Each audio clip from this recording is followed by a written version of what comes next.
Kantor Kementerian Agama Kabupaten Maluku Tengah, yang terhormat Bapak Ibu Dewan Juri Lomba Pidato Moderasi Beragama, yang terhormat dan saya banggakan rekan-rekan peserta lomba pidato.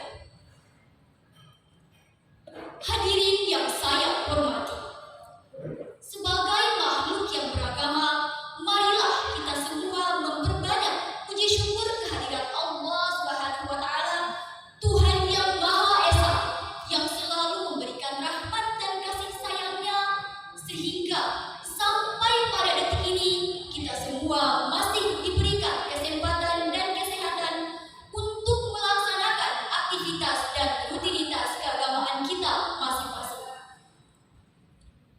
Hadirin sekalian, pada kesempatan yang berbahagia ini, izinkan saya untuk menyampaikan sebuah pidato yang bertemakan tentang moderasi beragama dan ekstremisme atas nama Tuhan.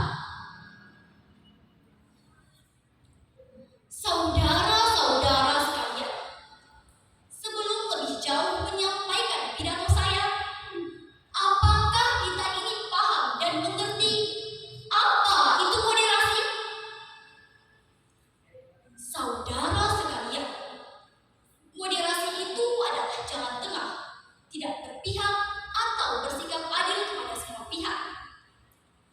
Moderasi juga berarti sesuatu yang terbaik, sesuatu yang ada di tengah.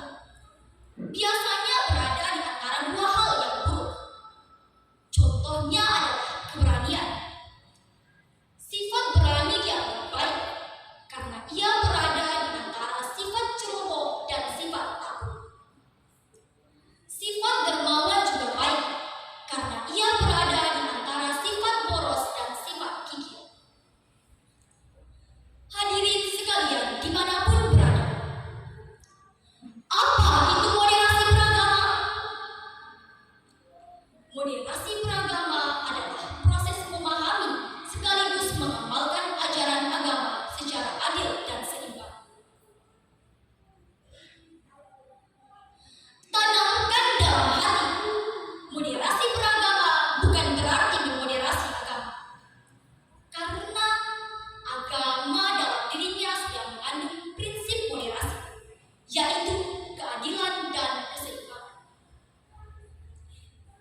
Saudara